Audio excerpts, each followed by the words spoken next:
ก็สวัสดีทุกท่านนะผมสำหรับอาทิตย์นี้นะครับวันพีซตอนที่ 1,800 นะครับก็ได้งดนะครับผมจะมาอีกทีก็ในสัปดาห์ต่อไปในวันนี้นะครับผมก็เลยจะมารวบรวมวันพีซตอนเก่าๆให้ทุกท่านได้ดูกันแบบต่อเนื่องนะผมนั่นก็คือตอนที่ 1,061 ไปจนถึงตอนที่ 1,065 ก็5ตอนเพื่อไม่เป็นการเสียเวลานะครับงั้นเราก็มาเริ่มกันเลยครับผมอีกหน่อยเดซูตอนที่ 1,061 เกาะแห่งอนาคต Egghead ต่อจากตอนที่แล้วหลังจากที่พวกลูฟี่นั้นได้เจอกับกระแสน้ำอุ่นไหลวนขนาดยักษ์และปรากฏว่าภายในกระแสน้ำอุ่นนั้นมันได้มีจิวเวลรี่บอนนี่นั้นติดมาด้วยซึ่งในขณะเดียวกันชอปเปอร์กับลูฟี่นั้นก็ได้ถูกลมพัดลอยปลิวกระเด็นออกจากเรือแล้วลูฟี่ก็พยายามที่จะเอื้อมมือไปช่วยจิวเวลรี่บอนนี่เด็กคนนั้นใครนะจู่ๆก็กระเด็นออกมาจากทะเลเฉยเลยแล้วลูฟี่นั้นก็ได้ยืดแขนไปจับขาของจิวเวลรี่บอนนี่เอาไว้แล้วบอนนี่นั้นก็ได้พูดขึ้นนายเป็นใครนะรอดแล้วสัตว์ประหลาดเหล็กนั่นล่ะมันยังอยู่ตรงข้างล่างนั้นดูข้างล่างสิแต่ถ้าว่าพวกกลุ่มหมวกฟางนั้นยังไม่รู้ตัวโล่งอกไปทีน่าจะยังมีชีวิตอยู่นะแต่ว่าพวกลูฟี่จะปลิวไปถึงไหนนะเฮ้ยส่วนทางด้านแฟรงกี้นั้นก็ได้พูดแทรกขึ้นมาเด็กนั่นตะโกนอะไรอยู่ไม่รู้เหมือนจะบอกให้ดูข้างล่างมั้งแล้วในขณะเดียวกันนั้นเองก็ได้มีปากฉลามยักษ์กำลังจะเขมือบเรือซันนี่ทั้งลำว้าวที่ใต้ผิวน้ำมีอะไรอยู่ก็ไม่รู้กลัวแล้วจ้าเพ่นเหอะเพ่นแล้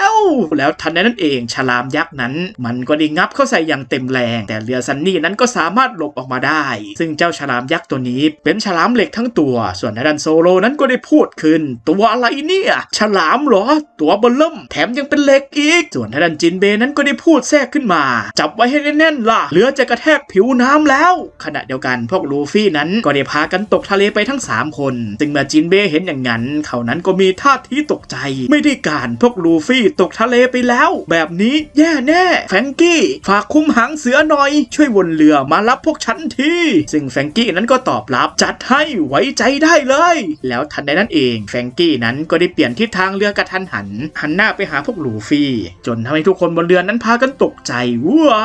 แฟรงกี้นั้นได้เอาอาวุธดัดแปลงพิเศษออกมาชิปบอททอมใต้ท้องเรือและบิดกระต่ายเพนสกรูซึ่งที่ใต้ท้องเรือซันนี่นะครับมันได้มีกล่องใบพัดนั้นโผล่ออกมาแล้วใบพัดนั้นมันก็ได้หมุนด้วยความเร็วสูงจนทำให้เรือซันนี่นั้นเคลื่อนตัวหนีจากเจ้าฉลามเด็กตัวนั้นแต่ทว่าฉลามเหล็กนั้นมันก็ไม่ยอมปล่อยให้เรือซันนี่ไปง่ายๆมันได้ล็อกเป้าแล้วยิงจรวดมิสไซล์โจมตีเข้าใส่เรือซันนี่จนเรือพลิกคว่ำว้าอะไรเนี่ยเสร็จกันเรือจะคว่ำแล้วซึ่งในตอนนี้นะครับทุกคนบนเรือต่างพากันกระเด็นตกลงน้ำโรบินจังนามิส่วนท่านจินเบเขานั้นก็ได้ว่ายน้ำไปอย่างรวดเร็วเพื่อที่จะไปช่วยพวกลูฟี่ฉันมาช่วยแล้วไม่ต้องห่วงนะซึ่งจินเบนะครับก็ได้แบกทั้ง3คนนั้นขึ้นบ่าแล้วว่ายน้ำพุ่งตรงไปที่เรืออย่างรวดเร็วเสียงระเบิดเมื่อกี้มันอะไรนะเฮ้ยเข้มแข็งไว้นะทั้ง3คนเดี๋ยวจะถึงผิวน้ำแล้วแต่ถ้าว่าเมื่อจินเบโผล่ขึ้นมาที่ผิวน้ำเขานั้นก็ได้เจอกับเจ้าฉลามเหล็กโอ้กระแสน้ำรุนแรงชะมัดแบบนี้หางเสือก็คงใช้การไม่ได้แน่แล้วทันใดนั้นเองเจ้าฉลามเหล็กนั้นมันก็ได้อ้าปากยิงกระสุนปืนใหญ่มาที่พวกจินเบซึ่งเมื่อจินเบเห็นอย่างนั้นเขานั้นก็ถึงกับตกใจปืนใหญ่เหรอหนีลงไปก้นทะเลดีกว่าพวกนายทุกคนสูดลมหายใจลึกๆไว้นะเมื่อได้ยินจินเบพูดอย่างนั้นพวกลูฟี่นี่ก็รีบสูดอากาศเข้าไปทางปากแล้วทันใดนั้นเองจินเบนั้นก็ได้พุ่งตรงลงไปในน้ำอย่างรวดเร็วไปแล้วนะเพื่อหลบลูกกระสุนปืนใหญ่ของเจ้าฉลามเหล็กกระแสน้ำเร็วเกินไปเอาเรือกลับขึ้นไปเหนือน้ำไม่ได้เลยซึ่งในตอนนี้นะครับเรือซันนี่คว่ำและจมอยู่ใต้น้ำเมื่อเจ้าฉลามเหล็กเห็นอย่างนั้นมันนั้นก็ได้ยิ้มออกมาเพราะมันต้องการที่จะกินเรือซันนี่แล้วทันใดนั้นเองมันก็ได้มีหุ่นยนต์หมายเลข12มาโผล่ที่ด้านหลังของเจ้าฉลามเหล็กเจ้าฉลามเหล็กเห็นอย่างนั้นมันก็มีท่าทีตกใจตาสวดตาดุ้นออกมาเอาทันใดนั้นเองหุ่นยนต์ยักษ์นั้นมันก็ได้ชกเข้าใส่ฉลามเหล็กจนทำให้เจ้าฉลามนั้นตาเหลือกออกมาส่วนพวกกลุ่มหมวกฟางนั้นในตอนนี้พวกเขาก็กำลังพากันจมน้ำอยู่ซึ่งโซโลกับซันจิก็พยายามที่จะช่วยพวกที่ว่ายน้ำไม่ได้อย่างบรูคและโรบินแล้วจากนั้นภาพก็ได้ตัดไปที่เกาะที่อยู่ใกล้ๆศูนย์บัญชาการกองทัพเรือสาขา G14 ซึ่งในตอนนี้นะครับนาวาเอกทาชิงิเธอนั้นได้อยู่กับพวกเด็กๆที่เคยช่วยไว้จากพังหาศาสตร์ทุกคนถึงเวลาทานยาแล้วนะพยายามเข้านะซึ่งยานั้นนะครับก็ดูเหมือนว่ามันจะไม่อร่อยเอาซะเลยจนทำให้พวกเด็กๆนั้นไม่อยากที่จะกินมันซึ่งเด็กตัวใหญ่หัวจุกนั้นก็ได้พูดขึ้นเพราะทาชิงิจังขอให้กินหรอกนะถึงได้ยอมกินเนี่ยไม่อร่อยเลยอะ แหวะส่วนโมจานั้นก็ได้พูดกับทาชิงิรู้สึกเหมือนตัวหดเล็กลงเยอะเลยค่ะทาชิงินั้นก็ได้ตอบกลับไป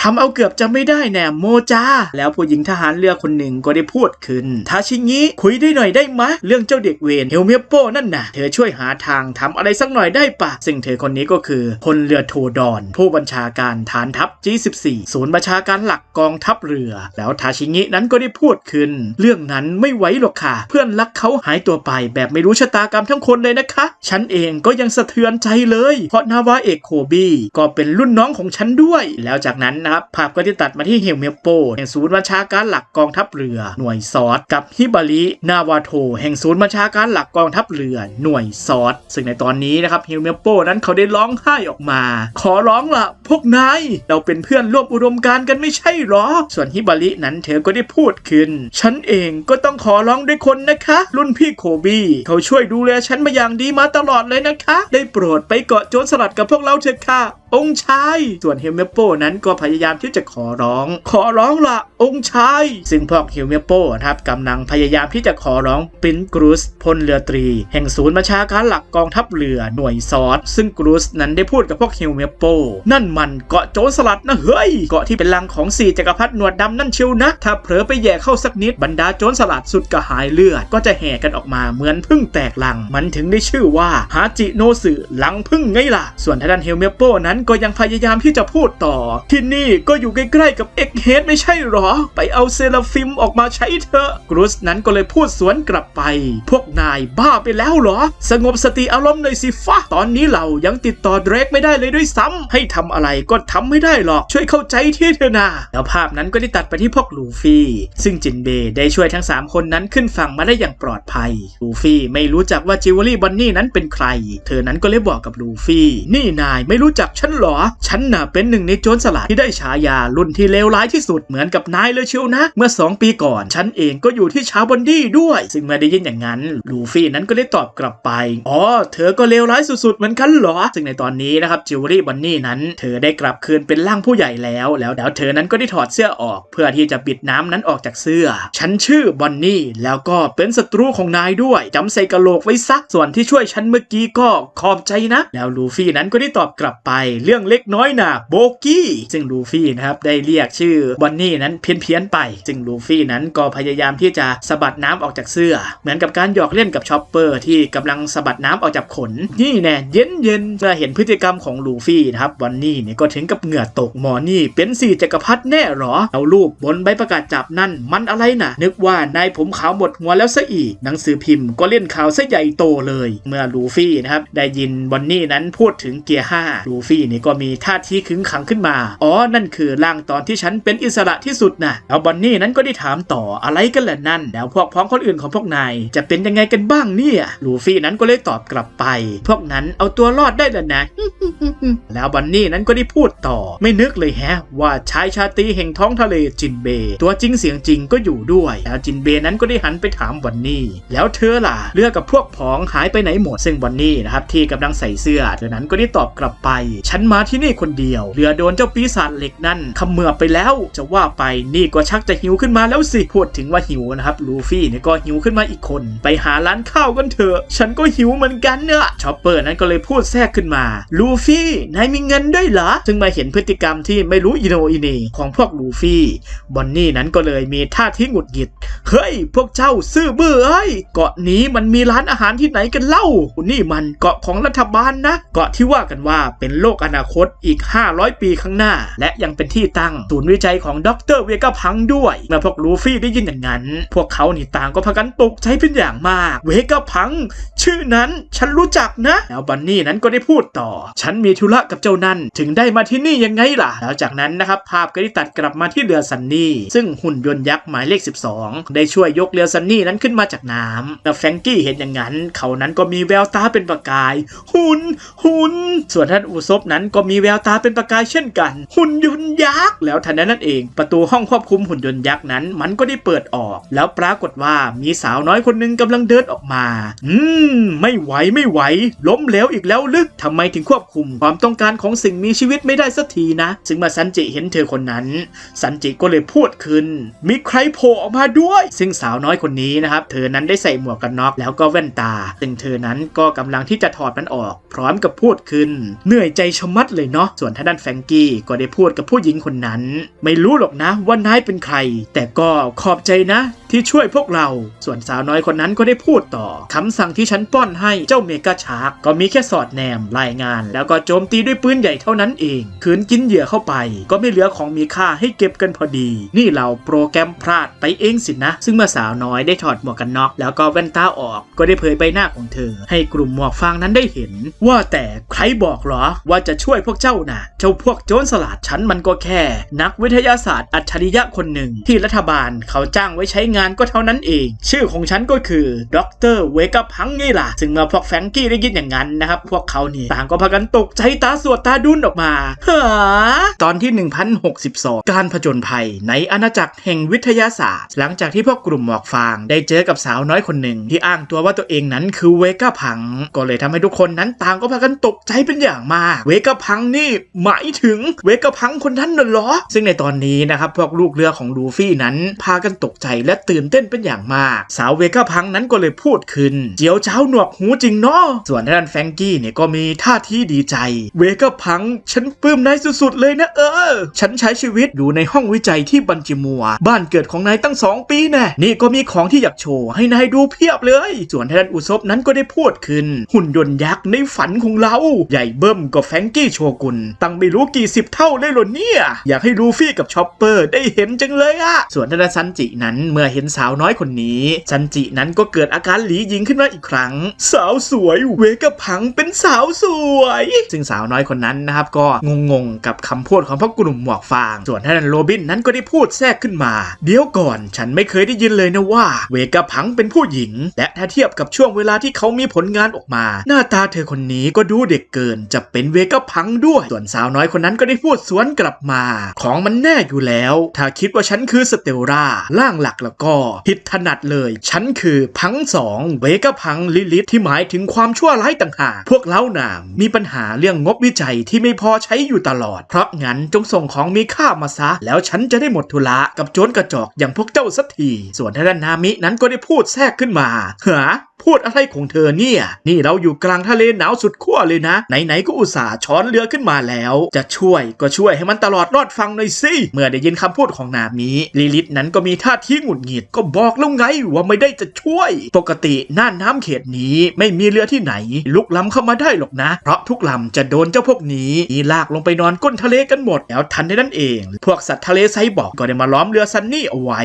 ว้าวโผล่มาแล้วเจ้าชีบิสเวพอนสัตว์อสูรทะเลยักษ์พวกนี้ยังไงล่ะส่วนด้านแฟรงกี้นะครับเขานั้นก็ตื่นเต้นเป็นอย่างมากที่เห็นสัตว์ทะเลยักษ์พวกนี้ซีบีสเวพอนโคตรเจ๋งส่วนท่านอุซบนะครับเขานั้นก็ตกใจเป็นอย่างมากเท่ก็เท่อยู่หรอกแต่นี่ก็น่ากลัวเกินแล้วขณะเดียวกันเองก็ได้มีใครบางคนติดต่อเข้ามาหาลิลิทเฮ้ยลิลิททำอะไรของเจ้าน่ะออกไปปล้นชาวบ้านเขาอีกแล้วเหรอหัดมีศักดิ์ศรีของนักวิทยาศาสตร์บ้างไม่ได้หรือไงลิลิทนั้นก็เลยตอบกลับไปหุบปากไปเลยชากะศักดิ์ศรีมันเอาไปแลกงบได้หรือไงฮะส่วนด้านชากะที่อยู่ในสายเขานั้นก็เลยพูดต่ออย่างแรกเลยนะเจ้าพวกนั้นไม่มีทางยอมจำนนหรอกพวกมันคือกลุ่มหมวกฟางกลุ่มโจรสลัดที่เพิ่งได้ขึ้นเป็น4จักรพรรดิเมื่อไม่กี่วันก่อนนี่เองเมื่อได้ยินพูดอย่างนั้นนะครับลิลิทนี่ก็เลยหัวเราะออกมาใช่ไหมแบบนี้ต้องมีสมบัติติดเหลือมาเป็นภูเขาแง่มๆแล้วชากะนั้นก็ได้พูดต่อถ้าคิดได้แค่นั้นเจ้าก็พลาดแล้วล่ะเมื่อลิลิทได้ยินอย่างนั้นเธอก็เลยถามกลับไปพลาดหรอไม่เห็นหรือไงว่าฉันปิดล้อมทุกด้านจนไม่มีช่องให้หนีแล้วนะชากะนั้นก็เลยพูดสวนกลับไปเจ้าดูถูกพวกมันเกินไปดูนักดาบที่อยู่บนเรือนั่นให้ดีสิมันคือนักล่าโจรสลัดโซโลค่าหัว 1,111 ล้านเบลีการที่เจ้านั่นมันยังเยือกเย็นอยู่ได้ก็เพราะมันรู้ว่า จากระยะเท่านี้มันสามารถปิดชีพเจ้าได้ในพริบตายังไงล่ะส่วนลูกปีศาจนิโคโรบินที่อยู่ข้างหลังนั่นก็เช่นกันซึ่งในตอนนี้นะครับลิลิธได้จ้องมองไปที่โซโลกับนิโคโรบินที่พวกเขานั้นมีท่าทีที่จริงจังพร้อมที่จะต่อสู้แต่ว่าฉันมีซีบิสเวพรอนทั้งฝูงเลยนะพวกมันจะมีปัญญาทำอะไรได้ชากะนั้นก็เลยพูดสวนกลับไปผู้แข็งแกร่งอย่างเขาย่อมมองออกอยู่แล้วว่าควรจัดการศัตรูคนไหนเป็นรายแรกเจ้าเองนั่นแหละที่ต้องหยุดคิดให้ดีซึ่งเมื่อลิลิธได้ยินอย่างนั้นเธอนั้นก็มีท่าทีอึ้งๆพวกติงตองที่เย้ยวๆกันอยู่นี่เป็นแค่ตัวหลอกหรือประมาทไปแล้วสิเราส่วนท่านโซโลก็ได้จ้องมองไปที่ลิลิธเฮ้เวก้าพังช่วยทำตามข้อเรียกร้องฟังเล่าหน่อยได้หรือเปล่าคนในสายนั้นก็ได้ตอบโซโลกลับไปไม่มีปัญหาพาพวกนั้นมานี่เลยฉันเองก็สนใจกลุ่มโจรสลัดนี่อยู่พอดีแล้วจากนั้นนะครับภาพก็ได้ตัดไปที่พวกลูฟี่เธอเคยมาที่นี่เหรอวันนี้นั้นก็เลยตอบกลับไปตอนสมัยเด็กๆนะตอนนั้นที่นี่ยังเป็นแค่ศูนย์วิจัยธรรมดาอยู่เลยลูฟี่นั้นก็เลยถามกลับไปแล้วคราวนี้กลับมาทำอะไรล่ะวันนี้นั้นก็เลยตอบกลับไปถ้ามันให้คำตอบที่ฉันต้องการไม่ได้บางทีฉันอาจต้องฆ่าเวก้าพังซะพ่อของฉันต้องกลายเป็นมนุษย์ดัดแปลงด้วยฝีมือของเวก้าพังซึ่งมาพวกลูฟี่ได้ยินอย่างนั้นพวกเขาต่างก็เพื่อนตกใจเฮ้องี้ก็เท่สุดๆเลยสิและด้านวันนี้เธอนั้นก็มีน้ำตาซึมออกมาตอนนี้พ่อสูญเสียความเป็นมนุษย์ของตัวเองไปจนหมดเขาจำไม่ได้แล้วด้วยซ้ำว่าตัวเองเป็นใครกลายเป็นแค่อาวุธชีวภาพดีๆนี่เองซึ่งในระหว่างที่บอนนี่กำลังพูดถึงพ่อก็จะมีภาพของคุมะนั้นปรากฏขึ้นมาด้วยซึ่งเป็นการบ่งบอกว่าพ่อของบอนนี่นั้นก็คือบาโทโรเมลคุมะนั่นเองเมื่อได้ยินพูดอย่างนั้นจินเบนนี่ก็มีท่าทีตกใจอะไรกันนี่น่าสะพรึงจริงๆวันนี้นั้นก็เลยพูดสวนกลับไปใช่จะยกโทษให้ไม่ได้ซึ่งในตอนนี้นะครับพวกลูฟี่กำลังพากันปีนบันไดขึ้นไปด้านบน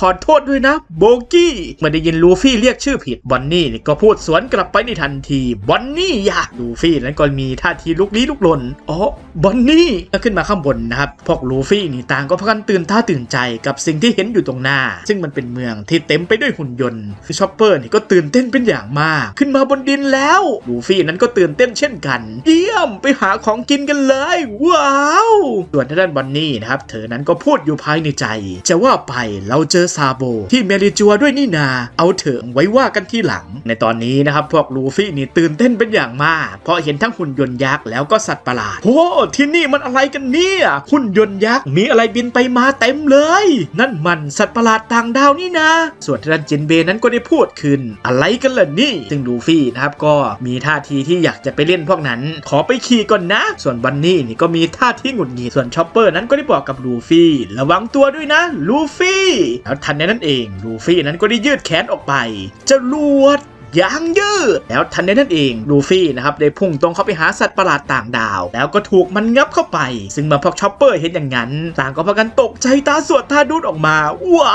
จ้าลูฟี่โดนกินไปแล้วแต่ทว่าทันใดนั้นเองจู่ๆลูฟี่นั้นก็ทะลุออกไปด้านหลังของสัตว์ประหลาดต่างดาวก็ได้ไปชนเข้ากับตึกจนล่วงตกลงมาชอปเปอร์นั้นก็ได้ถามลูฟี่เฮ้ไม่เป็นไรนะส่วนท่านลูฟี่ก็กำลังงงๆกับสิ่งที่เกิดขึ้นเฮ้ออ้าวนึกว่าตะกี้โดนกินไปแล้วซะอีกแล้วจังหวะเดียวกันนั่นเองบอนนี่นั้นก็ได้เจอกับกองขนมหวานว้าวพาเฟยักษ์คุกกี้ผลไม้แถมโปะครีมอีกซึ่งลูฟี่บอนนี่ชอปเปอร์นะครับพวกเขาต่างพากันวิ่งไปกระโดดใส่พาเฟนั่นด้วยท่าทีที่อยากจะกินมันขอสวยเลยนะส่วนจินเบนั้นก็ได้พูดแทรกขึ้นมาเดี๋ยวก่อนพวกนายใครที่ไหนจะเอาของกินมาวางซะพอดิบพอดีขนาดนี้นี่มันต้องเป็นกับดักอะไรสักอย่างแน่แล้วทันใดนั้นเอง3คนนั้นก็ได้พากันทะลุผ่านกองพาเฟกขนาดใหญ่แบบงงๆเฮ้อทะลุผ่านเฉยเลยอยู่ตรงหน้าแท้ๆแต่คว้าไม่ได้ยิ่งหิวไปกันใหญ่เลยไงอย่าบอกนะว่าพวกเราตายกลายเป็นผีไปแล้วจินเบนั้นก็เลยบอกกับพวกลูฟี่พวกเราไม่ใช่วิญญาณอะไรหรอกพาเฟนี่คงเป็นโฮโลแกรมละมั้งฉันก็เพิ่งเคยเห็นเป็นครั้งแรกนี่แหละซึ่งในตอนนี้นะครับลูฟี่นี่ก็กำลังโมโหหิวก็เลยทำให้แสดงสีหน้าแปลกๆเหมือนกับตอนที่อยู่ในโหมดเกียร์5มันคืออะไรล่ะนั่นยกโทษให้ไม่ได้แล้ววันนี้นั้นก็เลยบอกกับลูฟี่ภาพ3มิติที่สร้างขึ้นด้วยแสงนะ ของแบบนี้นึกว่ามีแค่ในนิทานภาพหรือเรื่องหลอกเด็กซะอีกเมื่อได้ยินพูดอย่างนั้นนะครับมันก็ยิ่งทำให้ลูฟี่นั้นโมโหมากขึ้นกว่าเดิมภาพเหรอเจ้าสัตว์ประหลาดต่างดาวนั่นก็ด้วยฉันถึงทะลุผ่านตัวมันได้สินะส่วนจินเบนั้นก็ได้มองขึ้นไปที่หุ่นยนต์ยักษ์นั่นก็คงใช่เหมือนกันของแบบนั้นไม่น่าสร้างขึ้นมาจริงๆได้หรอกส่วนชอปเปอร์นั้นก็ได้พูดแทรกขึ้นมานี่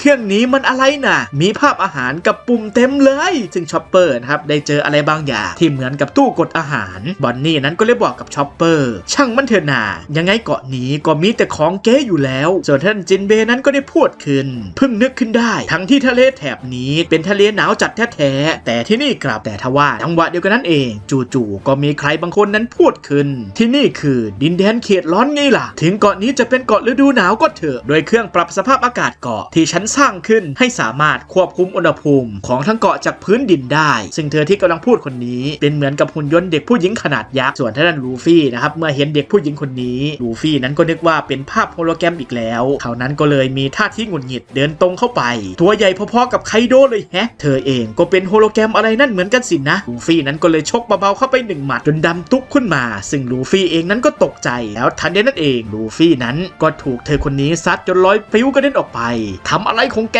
ฟะจึงลูฟี่นะครับลอยปลิวกระเด็นไปชนกับตู้กดอาหารมันก็เลยทำให้มีอาหารนั้นตกลงมาจึงเมื่อเห็นอย่างนั้นนะครับพวกลูฟี่นี่ต่างก็พากันดีใจเป็นอย่างมาก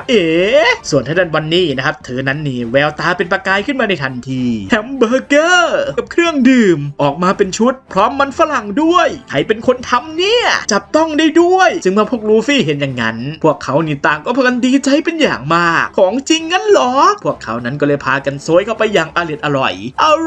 ยกดปุ่มต่อไปแล้วกดสิสเต็กอมไรหมูชุบแป้งทอดสายไหมเค้กราเมงไก่ทอดฮอทดอกซึ่งเมื่อเด็กผู้หญิงตัวใหญ่คนนี้เห็นอย่างนั้นนะครับเธอนั้นก็เลยพูดขึ้นชอบก็ดีแล้วนั่นคือเครื่องทำอาหารแบบไร้คนครัวน่ะขอแค่มีวัตถุดิบก็สามารถทำอาหารพร้อมเสิร์ฟได้ถึง500เมนูภายในนาทีเดียวยิ่งโหมดเคลียร์วัตถุดิบตามใจเชฟนี่ที่สุดเลยถ้าได้สร้างตามแบบแปลนเป๊ะๆก็คงทำตามนั่นได้หมดนะแต่พอช่างมีฝีมือไม่พอก็เลยผลิตเยอะๆอย่างที่ต้องการไม่ได้สักทีแต่พวกลูฟี่นะครับก็ไม่ได้สนใจที่เธอคนนี้พูดพิซซ่าพาสต้าซึ่งมาเด็กผู้หญิงตัวใหญ่คนนี้นึกถึงเรื่องที่เธอสร้างมันไม่ได้ดั่งใจเธอนั้นก็มีท่าทีโมโหขึ้นมาเธอก็เลยชกเข้าไปที่ภาพของสัตว์อสูรต่างดาวซึ่งมันนั้นถูกเธอชกเข้าไปแบบจังๆจนลอยปลิวกระเด็นออกไปมันจะงี่เง่าเกินไปแล้วนะเฮ้ยอย่างเครื่องปรับอากาศเกาะเองก็เหมือนกันการควบคุมอุณหภูมิทั่วทั้งเกาะได้ก็เท่ากับสามารถรับรู้การใช้ชีวิตของสิ่งมีชีวิตบนเกาะได้ทั้งหมดถ้ายอมทุ่มเงินอีกสักหน่อยก็จะควบคุมได้แม้กระทั่งสภาพอากาศแล้วแท้ๆแต่เทคโนโลยีของโลกนี้ยังตามไม่ทันแถมเงินทุนก็ไม่พออีกส่วนท่านบอนนี่นั้นก็ได้พูดแทรกขึ้นมาต่อยโฮโลแกรมโดนเฉยเลยแต่ลูฟี่นะครับก็ไม่ได้สนใจสิ่งรอบข้างวาฟเฟอร์กุ้งชุบแป้งทอดแล้วสาวน้อยตัวใหญ่คนนี้ก็ได้พูดต่อต้องได้อยู่แล้วสิด้วยถุงมือบีบแสงนี่แสงก็ไม่ได้มีไว้ให้มองดูเฉยๆอีกต่อไปแล้วทันใดนั้นเองก็ได้มีสาวน้อยคนหนึ่งปรากฏตัวออกมาไฮซึ่งเมื่อได้เจอกับเธอคนนี้สาวน้อยตัวใหญ่นั้นก็ได้ยิ้มออกมาในไม่กี่วินาทีที่สัมผัสจับต้องได้สิ่งนั้นคือวัตถุที่มีอยู่จริงลูฟี่ได้ยินอย่างนั้นก็เลยพูดขึ้นแปลว่าใหญ่นี่ไม่มีตัวตนจริงๆงั้นเหรอสาวน้อยตัวใหญ่นั้นก็เลยพูดสวนลูฟี่กลับไปจะมีอยู่จริงหรือไม่มีนายก็คิดเอาเองเถอะที่จริงไอ้คำพูดแบบนั้นสำหรับฉันมันก็แค่แนวความคิดค่ำครึของยุคสมัยเก่าไปแล้วจินเบนั้นก็เลยถามขึ้นแล้วตกลงเธอเป็นใครกันแน่สาวน้อยตัวใหญ่นั้นก็เลยตอบกลับไปฉันน่ะเหรอฉันมันก็แค่นักวิทยาศาสตร์อัจฉริยะคนหนึ่งที่เขาจ้างไว้ใช้งานเท่านั้นเองชื่อของฉันคือดร.เวกพังไงล่ะแอสลาร์ดดุดันเมื่อบันนี่ได้ยินอย่างนั้นเธอนั้นก็พูดอยู่ภายในใจเจ้านี่พูดอะไรของมันน่ะโกหกทั้งเพส่วนลูฟี่กับชอปเปอร์นะครับเมื่อได้ยินพูดอย่างนั้นเขานั้นก็ตกใจตาสวดตาดูดออกมาเธอคือเวกพังหรอฉันรู้จักชื่อเธอนะโคบี้เคยบอกไว้นะแล้วจากนั้นนะครับภาพนั้นก็ได้ตัดไปที่โลกใหม่กลางทะเลบนเรือรบของกองทัพลำหนึ่งสรุปแล้วเราต้องทำไงบ้างนะซึ่งเรือลำนี้นะครับเป็นเรือของพวกหน่วย CP0 ที่นำโดยล็อบรุจิคาคุแล้วก็สตุตซี่ซึ่งคาคุนั้นได้หันไปพูดกับรุจิเฮ้หัดตั้งใจฟังหน่อยสิ รุจิเวกาพังน่ะมีอยู่แค่คนเดียวแต่หมอนั่นมันอัจฉริยะเกินไปงานเลยยุ่งมากเวลาไม่มีพอมันมีสำนวนว่ายุ่งจนอยากยืมมือแมวใช่ไหมล่ะสำนวนนั้นทำให้หมอนั่นปิ๊งไอเดียขึ้นมามันก็เลยแบ่งร่างตัวเองออกเป็น6คนซะเลยสรุปคือเจ้าแมวทั้ง6คนนี่ทุกคนต่างก็เป็นเวกาพังเหมือนกันหมดซึ่งในภาพนะครับเราก็จะเห็นว่าเวกาพังตัวจริงนั้นอยู่ตรงกลางแล้วก็จะมีการแบ่งแยกร่างออกเป็น6ร่างพัง1เที่ยงธรรมชากะพัง2ชั่วร้ายลิลิธพัง3ช่างฝันเอดิสันพัง4ปัญญาพิทาโกรัสพัง5ดูดันแอตลาสพัง6โลภมากยอกอรุจินั้นก็ได้พูดแทรกขึ้นมาฉันแปลกอยู่คนเดียวหรือนี่ที่คิดว่าเรื่องพันนั้นมันไม่มีทางเป็นไปได้นะพวกอัจฉริยะนี่มันยุ่งยากจริงแฮะสรุปง่ายๆภารกิจของเราคือหาเจ้าเด็กเวรนี่กลับไปส่งที่เอ็กเฮดซึ่งเจ้าเด็กเวรที่หมายถึงนะครับก็คือเซราฟิมคุมะไว้เด็กแล้วรุจินั้นก็พูดต่อแล้วก็กำจัดเวกาพังทุกคนทิ้งสินะฮาคุนั้นก็ได้พูดขึ้นในศูนย์วิจัยนั้นมีของมีค่าอยู่เต็มไปหมดตอนทำภารกิจก็ต้องระวังอย่าให้เสียหายด้วยล่ะแล้วรุจินั้นก็ได้พูดต่อให้กำจัดชายผู้มีประโยชน์ที่สุดในโลกนั้นหรอหรือจะเกี่ยวอะไรกับเรื่องลูเซียเมื่อวันก่อนซึ่งเมื่อสตูดซี่ได้ยินที่พูดเธอนั้นก็เลยพูดแทรกขึ้นมาอย่าสงสัยอะไรไม่เข้าเรื่องสิยิ่งคนสัญชาตญาณไว้อย่างเธอน่ะห้ามเด็ดขาดเลยส่วนคาคุนั้นก็ได้หันไปพูดกับรุจิพูดอีกก็ถูกอีกอย่าทำให้พวกฉันพลอยซวยไปด้วยล่ะรุจิตอนที่1063ครอบครัวเพียงคนเดียวหลังจากที่พวกลูฟี่นั้นได้กินอาหารจากตู้กดอาหารอย่างอร่อยพวกเขาเนี่ยก็พากันกินจนพุงป่องซึ่งบอนนี่เนี่ยก็ได้พูดออกมาโอ้อร่อยที่สุดส่วนลูฟี่เนี่ยก็ได้ยิ้มออกมาพวกนั้นก็ไม่มากันสักทีนะส่วนท่านชอปเปอร์นะครับก็นั่งพุงป่องเช่นกันถ้าได้เห็นเครื่องทำอาหารทุกคนคงตกใจกันแง่ๆแต่ซันจิจะโกรธไหมนะส่วนท่านแอตลาสเมื่อเห็นสภาพของพวกลูฟี่ในตอนนี้เธอนั้นก็เลยยิ้มออกมากินเก่งกันจริงนะพวกนายเล่นเอาตัวกลมปุ๊กทั้ง4คนเลยเนี่ยส่วนจินเบนั้นก็เลยตอบกลับไปหุ่นฉันเป็นงี้อยู่แล้วในขณะเดียวกันนะครับเจ้าตูบรีไซเคิลเนี่ยมันก็กำลังกินพวกเศษอาหารเข้าไปในปากเพื่อที่จะทำการรีไซเคิลส่วนท่านแอตลาสเธอนั้นก็กำลังจะไปทำงานต่อก็เลยบอกลาพวกลูฟี่งั้นฉันขอตัวก่อนแล้วกันเพราะการอาละวาดคืองานหลักของฉันนะเมื่อพูดจบนะครับแอตลาสนี่ก็ได้ออกอาละวาดโจมตีพวกภาพโฮโลแกรมของอสูรต่างดาวก็เลยทำให้พวกลูฟี่นี่พากันงงๆว่าเธอทำอะไรกันแน่ส่วนบันนี่นี่ก็เลยพูดขึ้นงานอะไรของเขากันแล้วในขณะเดียวกันก็ได้มีเหมือนกับหุ่นยนต์เด็กเดินผ่านพวกลูฟี่ไปซึ่งมาชอปเปอร์เห็นอย่างนั้นเขานั้นก็งงนั่นอะไรนะบันนี่นั้นก็เลยพูดขึ้นนี่เป็นศูนย์วิจัยนี่นาพวกนั้นคงเป็นนักวิจัยละมั้งซึ่งในขณะนี้นะครับได้มีพวกเหมือนกับชาวเมืองนี่ครับกำลังพากันเดินออกมาเพ่นพ่านอยู่ในเมืองแห่งนี้เมื่อจินเบเห็นอย่างนั้นเขานั้นก็เลยพูดขึ้นจู่ๆในเมืองก็เริ่มมีคนโผล่มา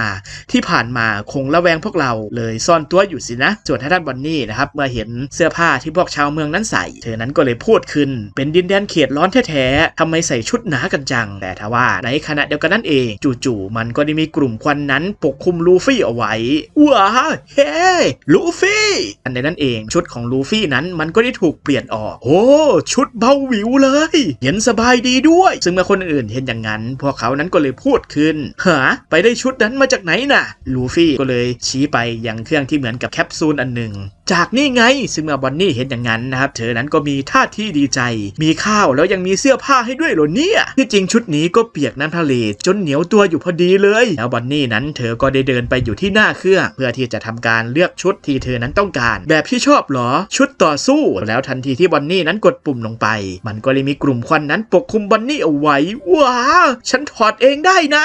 ซึ่งเครื่องนั้นนะครับมันพยายามที่จะถอดชุดของบอนนี่ออกก็เลยทำให้บอนนี่นั้นรู้สึกเขินๆนิดนึงบอนนี่เธอเปลี่ยนชุดเรียบร้อยแล้วบอนนี่นี่เธอก็ได้ยิ้มออกมาเบาจังรองเท้านี่ใส่แล้วเหมือนจะลอยได้เลยส่วนทางด้านจินเบนะครับเขานั้นก็เปลี่ยนชุดเช่นกันนั้นกับเป็นชุดของเสื้อฮาวายชุดสำหรับเขตร้อนก็มีแฮะเหมาะจะใช้อำพรางตัวพอดีเลยแต่เขาก็คงรู้กันหมดแล้วล่ะนะว่าพวกเราเข้ามาในเกาะนี้ส่วนทางด้านชอปเปอร์นี่ก็กำลังตื่นเต้นกับชุดที่เปลี่ยนออกมาชุดโลกอนาคตแล้วบันนี่นั้นก็ได้บอกกับพวกลูฟี่เดี๋ยวฉันต้องหาอาวุธแล้วไปเคลียร์กับเวกาพังก่อนงั้นเรา เราแยกกันตรงนี้ละกันนะแล้วในขณะเดียวกันนั่นเองลูฟี่นี่ก็ได้สังเกตเห็นอะไรบางอย่างเฮ้คุมะกำลังมาซึ่งเมื่อคนอื่นๆได้ยินอย่างนั้นนะครับก็คิดว่าลูฟี่นั้นพูดถึงหมีที่หมายถึงคุมะหมีคุมะเหรอหรือว่าเล็งมาที่พวกเราอยู่คิดไปเองละมั้งซึ่งในตอนนี้นะครับได้มีหุ่นยนต์เหมือนกับแปซิฟิต้าที่มีเขียนสัญลักษณ์ว่า Police กำลังเดินตรงเข้ามาหาพวกลูฟี่ส่วนท่านลูฟี่เมื่อเห็นอย่างนั้น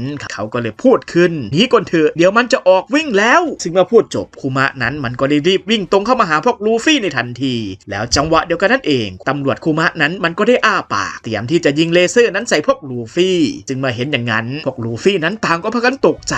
ปืนเลเซอร์นี่นะส่วนตำรวจคุมะนั้นก็ได้พูดขึ้นกินแล้วไม่จ่ายเงินลักขโมยเครื่องแต่งกายแล้วทันใดนั้นเองตำรวจคุมะนั้นก็ได้ยิงเลเซอร์ใส่พวกลูฟี่จนเกิดการระเบิดขึ้นเฮ้อต้องจ่ายเงินด้วยเหรอเตะเครื่องแล้วมันก็ออกมาเองนะไปเตะของเขาก็เข้าข่ายลักทรัพย์อยู่ดีแหละแต่พวกลูฟี่ก็สามารถหลบการโจมตีของตำรวจคุมะมาได้แค่นี้ก็ถึงกับต้องฆ่ากันเลยเหรอท่าทางจะเข้มเรื่องกฎหน้าดูถ้าไม่โต้กลับบ้างพวกเราจะแย่เอานะส่วนท่านจินเบนั้นก็ได้พูดขึ้นแบบนี้พวกเราก็มีสิทธิ์ป้องกันตัวโดยชอบธรรมล่ะนะถ้าไม่นับเรื่องที่เราเป็นโจรสลัดละก็ซึ่งเมื่อลูฟี่ได้ยินจินเบพูดอย่างนั้นเขานั้นก็อตามจินเบไปโอเคโทษทีแต่ขอซัดหน่อยละกันแล้วทันใดนั้นเองลูฟี่นั้นก็ได้พุ่งตรงเข้าไปแล้วได้สร้างแขนขนาดใหญ่เพื่อที่จะโจมตีเข้าใส่ตำรวจคุมะมัดยังยืดแต่ทว่าจังหวะเดียวกันนั่นเองจู่ๆวันนี่นั้นก็ได้พุ่งเข้ามาเตะเข้าใส่ที่หน้าของลูฟี่เดี๋ยวก่อนก็เลยทำให้ลูฟี่กับวันนี่นั้นตกลงมาและหลบการโจมตีของคุมะไปได้เมื่อเห็นวันนี่ทำอย่างนั้นลูฟี่นี่ก็ร้องโวกเวกโวยวายเฮ้ทำอะไรของเธอน่ะวันนี่เจ้านี่มันยิงเลเซอร์เลยนะฉันแค่จะต่อยมันนิดเดียวแต่ทว่านะครับวันนี่นั้นเธอกับร้องไห้ออกมาเขาเป็นพ่อของฉันนะเขาคือครอบครัวเพียงคนเดียวของฉันซึ่งเมื่อทุกคนได้ยินอย่างนั้นนะครับพวกเขาต่างก็พากันตกใจเป็นอย่างมากเฮ้อส่วนทางด้านชอปเปอร์นั้นก็ได้พูดขึ้นพ่อเธอที่กลายเป็นไซบอร์กคือคุมะหรอกเหรอซึ่งวันนี้นะครับเธอนั้นก็ยิ่งร้องไห้ออกมาเพราะงั้นขอร้องละได้โปรดอย่าทำร้ายพ่อฉันเลยแล้วบันนี่นะครับเธอนั้นก็นึกย้อนกลับไปในสมัยที่เธอนั้นยังเด็กที่คุมะนั้นอุ้มเธออย่างมีความสุขแต่ทว่าจังหวะเดียวกันนั่นเองคุมะตำรวจนั้นก็กำลังจะยิงแสงเลเซอร์นั้นเข้าใส่ที่บอนนี่เมื่อลูฟี่เห็นอย่างนั้นก็เลยวิ่งเข้าไปเพื่อที่จะช่วยบอนนี่ยายบ้านี่แล้วเจ้านั่นมันแปซิฟิต้านะแล้วทันใดนั้นเองมันก็ได้เกิดการระเบิดครั้งใหญ่ขึ้นจนทำให้พื้นที่บริเวณนั้นแตกกระจุยกระจายแล้วจากนั้นนะครับภาพก็ได้ตัดไปที่โลกใหม่ในน่านน้ำแห่งหนึ่งที่เรือของกลุ่มโจรสลัดหนวดดำซึ่งหนวดดำนะครับได้ทำการโจมตีเรือของลอซึ่งในฉากนี้นะครับก็จะเห็นว่ามีเอฟเฟกต์สายฟ้าสีดำหยาบๆปะปนมาด้วยเซ่ส่วนเรือของลอนะครับที่ถูกโจมตีเขานั้นก็ยังหนีดำน้ำลึกลงไปพวกลูกเรือของลอก็พยายามที่จะใช้มือนั้นอุดน้ำเอาไว้ถ้าโดนเข้าไปอีกดอกเรือของเรามีหวังโดนแรงดันน้ำบี้เละแน่แบบนี้หนีพวกมันไม่พ้นแง่แล้วลอนั้นก็ได้พูดขึ้นลอยขึ้นผิวน้ำได้แผ่นดินอยู่ใกล้แล้วมุ่งตรงไปทางตะวันออกเฉียงเหนือเลยเตรียมพร้อมรบแล้วเข้าซึ่งสภาพของลอที่เราเห็นในตอนนี้นะครับก็จะเห็นว่าลอและลูกเรือหลายคนมีสภาพเป็นผู้หญิงซึ่งถึงแม้ว่าจะตกอยู่ในสถานการณ์อย่างนี้แต่พวกซาจินะครับก็ยังลงไหลกับสภาพของลอที่เป็นอยู่ในตอนนี้กัปตันจะน่ารักไปแล้วอะส่วนลอนะครับเมื่อเห็นท่าทีของพวกซาจิลอนั้นก็เลยพูดสวนกลับไปพวกแกอยากโดนตบคว่ำหรือไงเมื่อได้ยินคำตอบของลออย่างนั้นพวกเขานี่ก็มีท่าทีตกใจเสร็จกันเมื่อลูกเรือของลอคนที่ยังไม่ถูกทำให้กลายเป็นผู้หญิงไปแตะกับคนที่กลายเป็นผู้หญิงแล้วเขาคนนั้นก็จะมีสภาพกลายเป็นผู้หญิงเช่นกันว้าฉันก็โดนไปอีกคนอย่าแตะตัวคนที่ติดเชื้อนะพลังพิเศษนี่มันติดต่อกันได้ถ้าโดนเข้าไปเพศจะเปลี่ยนทันทีแล้วลอนั้นก็ได้พูดขึ้นแต่ฉันเรียนรู้มาจากตอนต่อสู้กับ4จักรพรรดิแล้วว่ายังไงก็มีทางแก้ได้ถ้าฮาคิแกร่งกล้าเกินไปพลังพิเศษก็ใช้ไม่ได้ผลซึ่งเมื่อพูดจบนะครับลอนั้นก็ได้อัดฮาคิที่แข็งแกร่งเข้าไปที่ร่างของตัวเองเพื่อที่จะสลายพลังพิเศษที่เป็นโรคติดต่อนี้ก็เลยทำให้ลอนั้นกลับคืนร่างเดิมได้สำเร็จแล้วจากนั้นนะครับเรือของกลุ่มโจรสลัดฮาร์ดก็ได้โผล่ขึ้นมาที่ผิวน้ำถึงผิวน้ำแล้วครับกัปตันซึ่งพวกลอนี่ก็รีบลงจากเรือแล้วขึ้นไปยังชายฝั่งแล้วจากนั้นด็อกคิวก็ได้พูดขึ้นโอ้สลายพิษจากโรคภัยได้แล้วหรือสมแล้วที่มีค่าหัว 3,000 ล้านใช่แล้วและภูมิต้านทานของคนที่เอาชนะโรคได้ครั้งหนึ่งก็จะแพร่ไปที่คนอื่นต่อไปโรคกลายเป็นหญิงสนุกถึงใจใช่ไหมล่ะซึ่ง ซึ่งเหตุผลที่ทำให้พวกรอนะครับกลายเป็นผู้หญิงนั้นก็เพราะว่าพลังของด็อกคิวนั่นเองซึ่งด็อกคิวนั้นมีพลังพิเศษจากผลชิคุผลเชื้อโรคก็เลยทำให้พวกรอนั้นกลายเป็นสภาพเป็นผู้หญิงแบบนั้นส่วนท่านเวนออก้าเขานั้นก็มีพลังพิเศษจากผลวาปุผลวาร์ปออก้านั้นก็เลยหันไปพูดกับเบอร์เจสเดี๋ยวฉันจะย้ายตัวนายไปที่เกาะเลยนะถึงไม่ได้ยินพูดอย่างนั้นเบอร์เจสนี่ก็ได้ยิ้มออกมาโอ้แล้วทันนั้นเองเบอร์เจสนั้นก็หายตัวไปส่วนในฝั่งของรอเขานั้นก็รู้สึกว่ามีใครบางคนอยู่ที่นี่มีใครไม่รู้อยู่ในเกาะด้วยแล้วจังหวะเดียวกันนั่นเองจู่ๆภูเขาทั้งลูกมันก็ได้ถูกยกขึ้นโดยจีซัสเบอร์เจสเพราะว่าเขานั้นมีพลังจากผลลิคิผลพลังก็เลยทำให้เบอร์เจสนั้นมีพละกำลังที่มหาศาล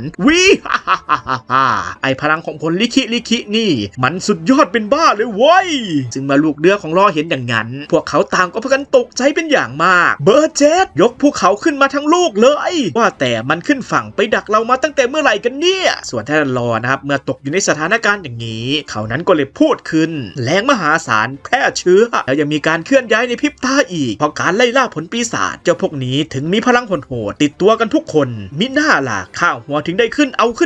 แล้วทันใดนั้นเองเบอร์เจสนั้นก็ได้โยนภูเขาเคลื่องมาใส่พวกรอภูเขาจะล่วงมาแล้วแต่รอนั้นก็ได้กางอาณาเขตรูมแล้วจัดการฟันภูเขานั้นเป็นชิ้นเล็กๆแล้วขณะเดียวกันนั่นเองหนวดดำที่ได้ขี่ม้าสตองเกอร์ที่มีปีกบินได้มาพร้อมกับด็อกคิวที่ถูกหนวดดำนั้นนั่งทับอยู่เซ่ไม่ได้เจอกันซะนานเลยนะทัฟฟาก้ารอส่วนท่านรอนั้นก็ได้พูดสวนกลับไปทำไมแกมาอยู่ที่นี่ส่วนหนวดดำนั้นก็ได้พูดขึ้นอย่าพูดจาไรเยื่อใยงั้นสิพวกเราก็เป็นรุ่นที่เลวร้ายที่สุดเหมือนกันไม่ใช่หรือไงฉันคิดไว้แล้วว่าหลังจากพวกแกออกเรือจากวานกคนนี้หมวกฟางคิดหรือไม่ก็แกต้องผ่านมาทางนี้สักคนแน่ใครจะไปนึกล่ะว่าไคโดกับบิ๊กมัมจะพ่ายตอนนี้โลกพลิกผันกับตาลปัดหมดแล้วนะไฟเห็นแล้วก็รู้สึกสดชื่นชะมัดเซ่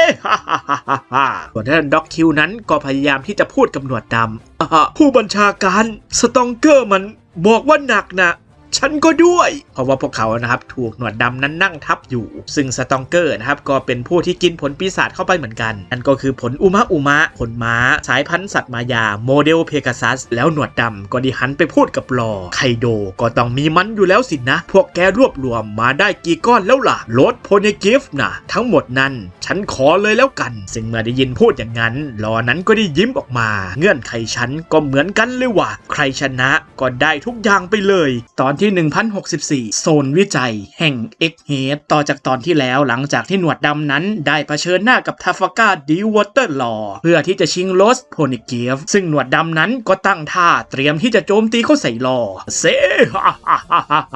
จะหนีไปไหนก็ไม่รอดมือฉันหรอกซึ่งในขณะที่ตั้งท่านะครับก็จะเห็นว่ามีเอฟเฟกต์สายฟ้าสีดำโผล่ออกมาที่มือข้างขวาของหนวดดำด้วยส่วนลอนั้นก็ได้พูดกับพรรคพวกหาคู่กันฝากโพลาแทงด้วยซึ่งหาคู่กันนั้นก็รับปากรับทราบแล้วหล่อก็ได้หันไปพูดกับซาจิกับเพนกวินซาจิเพนกวินลงน้ำได้ซึ่งพวกเขานั้นก็ตอบรับเชื่อมือได้เลยแล้วจากนั้นหล่อก็ได้ใช้ท่ารีรูมแอมพิวเทคตัดขาดซึ่งหล่อได้ใช้พลังของเขาตัดม้าสตองเกอร์จนขาดครึ่งซึ่งเมื่อตกอยู่ในสถานการณ์อย่างนี้หนวดดำนั้นก็มีท่าทีตกใจเฮ้ยทำไมพลังมันไม่เหมือนกับที่ได้ยินมาเลยวะนี่มันท่าพลังตื่นสินะไอเวนนี่แล้วจังหวะเดียวกันนั่นเองหนวดดำนั้นก็ได้ใช้พลังจากผลกุระโจมตีรอสวนกลับไปขึ้นกัมปนาตซึ่งโดยการโจมตีนี้ของหนวดดำมันได้ทำให้พื้นที่บริเวณนั้นสั่นสะเทือนเป็นอย่างมากเซ่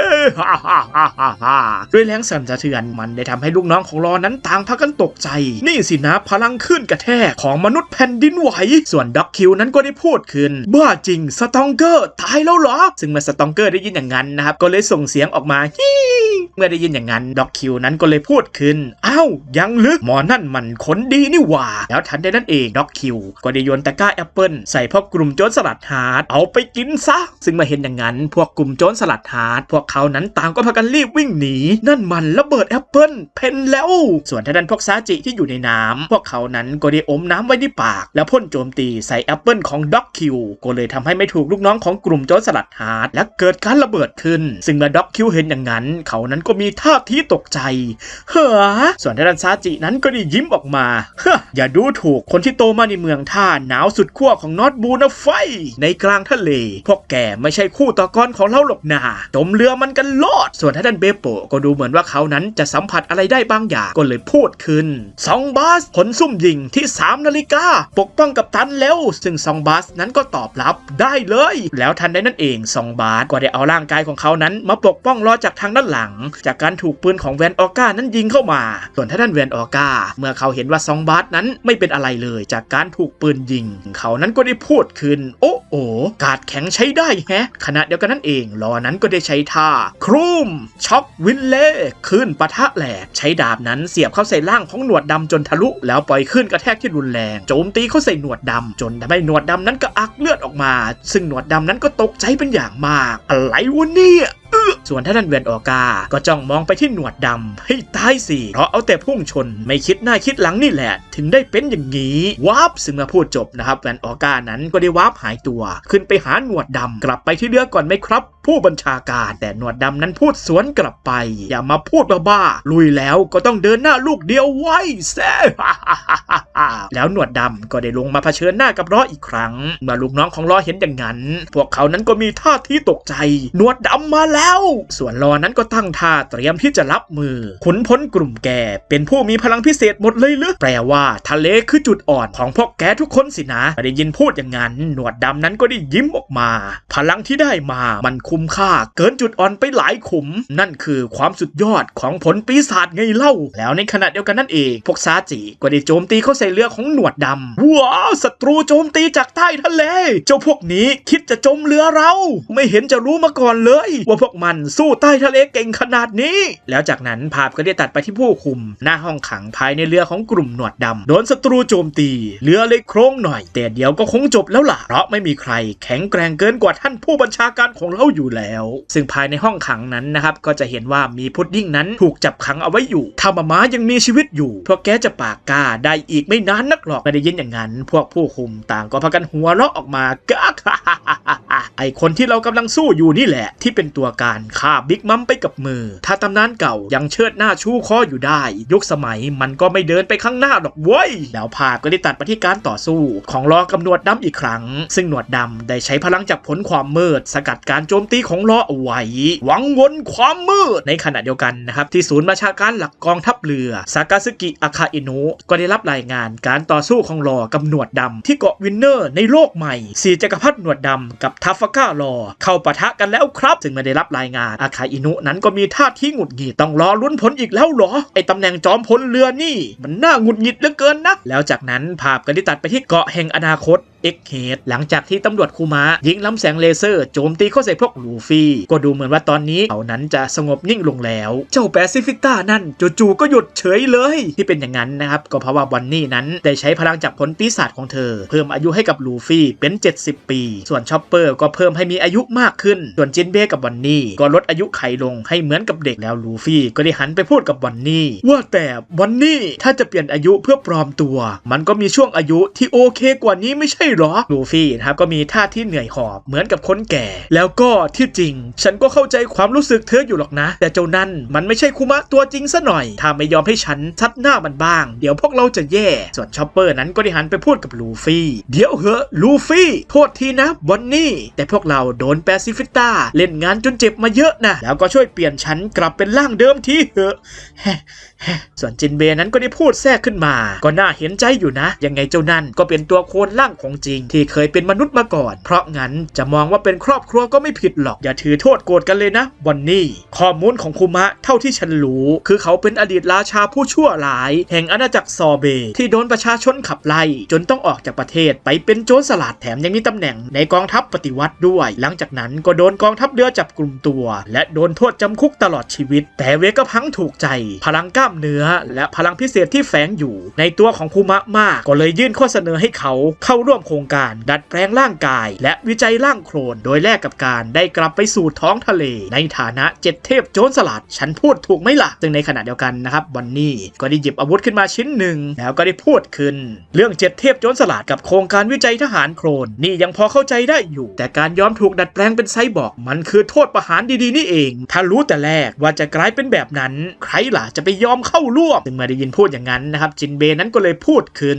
ก็จริงของเธอนะแต่โทษจำคุกตลอดชีวิตมันก็มีหลายรูปแบบขึ้นอยู่กับว่าคุมะจอมป่าเถื่อนจะเคยก่อความผิดมามากมายขนาดไหนวันนี้นั้นเธอก็ได้พูดต่อพ่อของฉันน่ะไม่ใช่จอมป่าเถื่อนอะไรทั้งนั้นแล้วเขาก็เกลียดรัฐบาลโลกด้วยไม่มีทางยอมให้ความร่วมมือกับพวกนั้นหรอกรู้ก็รู้ว่าต้องโดนบังคับจับไปดัดแปลงอยู่แล้วซึ่งมาพูดจบนะครับวันนี้นั้นเธอก็ได้ใช้ดาบเลเซอร์ที่เธอเก็บขึ้นมาได้ฟันลงใส่ที่พื้นอย่างรุนแรงซึ่งลูฟี่กับชอปเปอร์นั้นต่างก็พากันตกใจรีบพากันหลบหนีจากดาบเลเซอร์สุดยอดแล้ววันนี้นั้นก็ได้พูดต่อที่นี่เป็นจุดทิ้งเศษเหล็กนะมีพวกเศษซากงานประดิษฐ์ของเวก็พังอยู่เพียบเลยอันนี้ถ้าจะใช้ได้ยังไงก็ตามสิ่งที่พ่อของฉันต้องเจอคือการฆาตกรรมโดยอ้างคำว่าวิทยาศาสตร์พ่อเคยบอกไว้ว่าตัวเองเป็นเผ่าพันธุ์ที่มีคุณสมบัติพิเศษแต่ถึงเป็นงั้นจริงแล้วจะทำไมมันไม่ได้ทำให้ใครมีสิทธิ์มาจับเขาไปทดลองหรอกนะแล้วก็ไม่ได้ทำให้ใครมีสิทธิ์ฆ่าเขาด้วยซึ่งในตอนนี้นะครับวันนี้นั้นเธอมีท่าทีหงุดหงิดแล้วเธอนั้นก็ได้คลายพลังให้กับทุกคนกลับคืนสู่ร่างเดิมส่วนท่านลูฟี่เมื่อได้ยินวันนี้พูดอย่างนั้นเขานั้นก็มีท่าที่เห็นด้วยใช่เลยชอปเปอร์นั้นก็ได้พูดแทรกขึ้นมาเผ่าพันธุ์ที่มีคุณสมบัติพิเศษแล้วจากนั้นภาพก็ได้ตัดไปที่ฝั่งของเรือซันนี่ที่หุ่นยนต์ยักษ์นั้นมันกำลังพาเรือซันนี่นั้นบินขึ้นไปบนฟ้าโอ้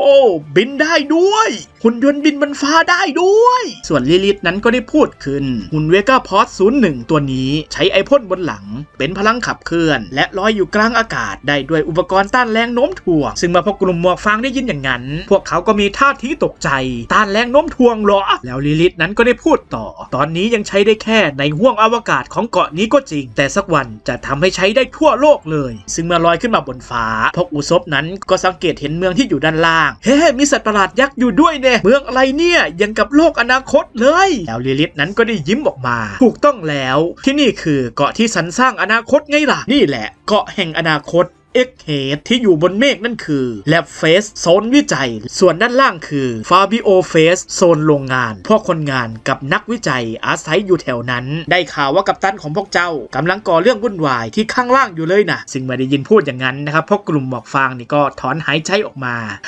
ถ้าปลอดภัยก็ดีแล้วล่ะแล้วจากนั้นนะครับเรือซันนี่ก็ขึ้นมาถึงข้างบนที่เป็นสภาพแวดล้อมเป็นก้อนเมฆเหมือนกับเกาะแห่งท้องฟ้าซึ่งในตอนนี้นะครับลูกเรือหมวกฟางพวกเขากำลังพากันลงจากเรือโซโลไม่ไปด้วยกันเหรอบรู๊คก็ด้วยโซโลนั้นก็เลยตอบกลับไปฉันอยู่เฝ้าเรือดีกว่าส่วนบรู๊คนั้นก็พูดขึ้นผมด้วยครับแล้วโซโลนั้นก็ได้พูดต่อเราไว้ใจผู้หญิงคนนั้นไม่ได้หรอกซึ่งเมื่อได้ยินพูดอย่างนั้นลิลิตนั้นก็มีท่าทีไม่ค่อยพอใจซึ่งในตอนนี้นะครับคนที่ลงจากเรือซันนี่ก็จะมีโรบินชอปเปอร์นามิซันจิแล้วก็แฟรงกี้ซึ่งพวกเขานั้นพากันกระโดดในก้อนเมฆอย่างสนุกสนานซึ่งอุซบนั้นก็ได้พูดขึ้นโอ้เป็นพื้นแบบเดียวกันกับเกาะแห่งท้องฟ้าหรือเนี่ยคิดถึงจริงเลยส่วนแฟรงกี้นั้นก็ได้พูดขึ้นงั้นหรอกเหรอฉันเพิ่งเคยเหยียบไอ้แบบนี้เป็นครั้งแรกนี่แหละแล้วลิลิตนั้นก็ได้พูดแทรกขึ้นมาใช่เลยอย่างที่พวกเจ้าคาดเดากันนั่นแหละการควบคุมห้วงอากาศภายในเกาะนี้ได้อย่างสมบูรณ์แบบทำให้เราสามารถกระตุ้นความหนาแน่นของไอน้ำกับไพโรโบอินที่เป็นแกนควบแน่นให้เกิดการเปลี่ยนแปลงจนสร้างเมฆเลียนแบบเมฆทะเลของเกาะแห่งท้องฟ้าขึ้นมาได้ซึ่งเมื่อพวกนามิได้ยินอย่างนั้นพวกเธอนั้นก็เลยพูดขึ้นไม่ได้คาดเดาถึงขนาดนั้นซะหน่อยแล้วจากนั้นพวกซันจิก็ได้เดินมาถึงหน้าห้องทางเข้าศูนย์วิจัยนี่คือทางเข้าศูนย์วิจัยอลังชะมัดแล้วลิลิตนั้นก็ได้บอกกับพวกซันจิก่อนเข้าไปข้างในช่วยเปลี่ยนเสื้อผ้าเป็นชุดนักวิจัยที่อยู่ข้างๆทางเข้านั่นคือทานคอสห้องเปลี่ยนเสื้อผ้าแล้วพวกกลุ่มหมวกฟางก็ได้เข้าไปเปลี่ยนเสื้อผ้าภายในห้องแห่งนั้นรองเท้านี่ดอมสู้สวมแล้วดันคันโยกลงไปซะไม่ว่าจะเป็นเท้าไซส์ไหนมันก็จะปรับขนาดให้พอดีเองซึ่งพวกนามิต่างก็พากันกังวลกับรองเท้าที่มีรูปร่างหน้าตาแปลกๆถ้าจะหนักแฮะซึ่งเมื่อเปลี่ยนเสื้อผ้าเสร็จเป็นเสื้อผ้าแห่งอนาคตพวกอุซบนี่ก็มีท่าทีตื่นเต้นโอ้ชุดโลกอนาคตต้องงี้สิถึงได้อารมณ์หน่อยเบามากเลยน่ารักจังส่วนท่านซันจินะครับก็มีท่าทีไม่ค่อยพอใจของฉันมันอนาคตตรงไหนฟักดูยังไงก็เสื้ออโลฮาชัดๆซึ่งเสื้อผ้าของซันจินะครับก็เหมือนกับชุดฮาวายทันใดนั่นเองซันจินั้นก็ได้หันหน้าไปหานามิกับโรบินแต่ช่างมันขอแค่คุณนามิกับโรบินจังใส่แล้วน่ารักก็พอครับซึ่งนามินะครับก็มีท่าทีดีใจกับชุดที่ใส่ไม่เคยเห็นแฟชั่นแบบนี้มาก่อนเลยส่วนท่านอุซบเมื่อเห็นชุดของโรบินเขานั้นก็มีท่าทีตกใจเฮ้ระเบิดเลยอะ โรบินแข็งแกร่งชงมัดจริงหรอส่วนทางด้านแฟรงกี้นะครับเขานั้นก็ตื่นเต้นเป็นอย่างมากแล้วฉันล่ะซันจินั้นก็เลยตอบสวนกลับไปแกใส่อะไรก็วิตฐานหมดแหละซึ่งเมื่อได้ยินคำตอบอย่างนั้นแฟรงกี้นั้นก็เลยพูดขึ้นชมกันเกินไปแล้วน่ะเจ้าบ้าเอ้ยซึ่งในตอนนี้นะครับพวกซันจิกำลังพากันเดินเข้าไปในทางเดินที่เข้าไปในศูนย์วิจัยแล้วในขณะเดียวกันเสียงของซากะนั้นก็ได้พูดขึ้นคนที่เป็นอัจฉริยะนะแม้แต่อนาคตของตัวเองก็ยังล่วงรู้ได้เป็นธรรมดาซึ่งซากะกำลังพูดกับใครสักคนผ่านแมลงโทรสารซึ่งเมื่อได้ยินพูดอย่างนั้นคนในสายนั้นก็เลยพูดสวนกลับไปเลิกพูดล้อเล่นสักทีฉันไม่ตลกด้วยนะซากะนั้นก็เลยตอบกลับไปก็เลยอยากบอกให้นายรู้ไว้ก่อนไงดราก้อนซึ่งคนที่ซากะพูดสายด้วยในตอนนี้นะครับนั่นก็คือดราก้อนนั่นเองทำไม2คนนี้ถึงได้พูดคุยกันถึงได้ติดต่อกันมีความสัมพันธ์อะไรกันแบบไหนกันแน่ระหว่างดร.เวกาพังกับดราก้อนแห่งคณะปฏิวัติตอนที่1065เวกาพังทั้ง6หลังจากที่พวกซันจินั้นได้ตามลิลิธนั้นเข้าไปในโซนวิจัยของเวกาพังแต่โซโลกับบรูคนั้นยังไม่ไว้ใจในตัวของลิลิธพวกเขานั้นก็เลยพากันอาสาเฝ้าเรือซึ่งโซโลนั้นก็ได้พูดขึ้นที่นี่มันเกาะของรัฐบาลนะถ้าพวกนั้นเกิดโดนจับขึ้นมาแล้วใครล่ะจะไปช่วยส่วนบรูคนั้นก็ได้พูดแทรกขึ้นโยโฮผมก็ว่าแล้วว่าคุณต้องเลือกเฝ้าเรือเพราะแบบนี้งั้นมาดื่มชาดำรอไปพลางๆไหมครับส่วนทางด้านคาริบูนะครับเขานั้นก็ได้ออกมาจากกล่องไม้เฮ้คุณพี่ทั้งสองซึ่งเมื่อได้ยินอย่างนั้นโซโลนั้นก็เลยหันไปพูดกับคาริบูอ้าวยังอยู่อีกเหรอแกคาริบูนั้นก็เลยตอบกลับไปพวกนายคิดอะไรกันอยู่นะฮะก็จริงอยู่หรอกที่ฉันเคยบอกว่าถ้าได้ติดเรือออกจากวาโนะคุนิล่ะก็จะไปไหนก็ไม่เกี่ยงแต่ที่นี่มันก็ไม่ไหวนะนี่มันเกาะของรัฐบาลเลยนะเฮ้ยถึงไม่ได้ยินพูดอย่างนั้นโซโลนั้นก็เลยยิ้มออกมาแกเคยช่วยดูแลกัปตันของเราสินะขอบใจมากหมดธุระแล้วก็ไปซะเมื่อได้ยินคำตอบของโซโลอย่างนั้นคาริบูนี่ก็ถึงกับน้ำตาตกเขานั้นก็เลยพูดอยู่ภายในใจไอ้พวกนี้จำไว้เลยนะเว้ยจากนั้นนะครับภาพก็ได้ตัดไปที่ภายในศูนย์วิจัยของเวกาพังซึ่งในตอนนี้พวกอุซบนั้นต่างก็พากันดีใจและกำลังพากันตื่นเต้นบันไดขยับเองได้ด้วยส่วนนามินั้นก็ได้พูดขึ้นมีบันไดผุดขึ้นมาจากพื้นเรื่อยๆเลยส่วนทางด้านแฟรงกี้นะครับก็มีท่าทีตื่นเต้นเช่นกันกลไกมันยังไงกันแน่นะแล้วใช้อะไรเป็นพลังขับเคลื่อนไปได้ยินถามอย่างนั้นลิลิธนั้นก็เลยตอบกลับไปพลังขับเคลื่อนของเกาะนี้มาจากไฟไงล่ะไฟนั้นสามารถแปรเปลี่ยนเป็นพลังงานได้ทุกรูปแบบเมื่อได้ยินคำตอบอย่างนั้นแฟรงกี้นั้นก็เลยถามต่อที่นี่มีเชื้อเพลิงเยอะหรอลิลิธนั้นก็เลยตอบกลับไปงานที่ฉันทำมาตลอดก็คือการวิจัยว่าจะเอาอะไรมาเผาเป็นเชื้อเพลิงนี่แหละถ้ามีไฟที่ไม่มีวันดับอยู่บนโลกแล้วก็เราก็คงสร้างดวงอาทิตย์ของตัวเองไปแล้วเมื่อได้ยินคำตอบอย่างนั้นแฟรงกี้นี่ก็ถึงกับตกใจดวงอาทิตย์งั้นเหรอแล้วในตอนนี้นะครับพวกลิลิธเนี่ยก็ได้เดินขึ้นมาถึงเหมือนเป็นห้องที่เป็นประตูที่กำลังปิดอยู่แต่ทว่าลิลิธนั้นเธอสามารถเดินทะลุผ่านเข้าไปได้ซึ่งมาเห็นอย่างนั้นพวกแฟรงกี้ต่างก็พากันตกใจเฮ้เธอจมเข้าไปในกำแพงแล้วนั่นแล้วในขณะเดียวกันก็มีใครบางคนนั้นติดต่อเข้ามาหาลิลิธ